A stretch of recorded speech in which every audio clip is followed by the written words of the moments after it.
Hi guys, so today we're going to be customizing and ripping a pair of jeans. So what you're going to need is a pair of scissors, a pair of tweezers, fabric markers or fabric paint. Then you're going to get the scissors and cut some slits into the pants. Doesn't matter how long or big, it's just up to you to decide. And then you're going to use the tweezers to rub on the jeans to make more of a manufactured look. You could also pull the thread. It doesn't matter which strategy you use. You could use both like I did, or you could use one, doesn't matter. But one thing I do advise you to do is actually try on the jeans and mark up where you actually want the holes. And also try not to use too much pressure or do not pluck too hard because you could ruin the jeans. Now you should sketch or draw whatever you're gonna do on the pants. Before you color, you should always put an index card or paper or cardboard in between the layers of the clothes because it will bleed through on the other side. Now, another thing, you should always do a base coat of white if the clothes itself is not white. It only brings out the color more, and you don't have to do multiple layers, even though you will have to. But it's not going to be as much layers, and it will make the colors pop even more. One thing you should not do is put too much paint in one area because it will bleed through a lot and it's not good for the pants itself.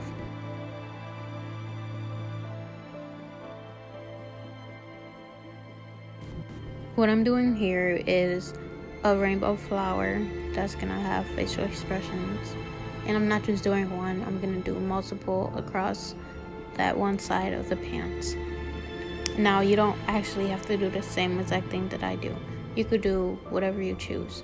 You could do a dinosaur, you could do a unicorn, you could do just quotes or something, but you could do whatever you want to.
Now I'm using a black fabric marker to outline my flowers to make more of a cartoony look and to draw the facial expressions.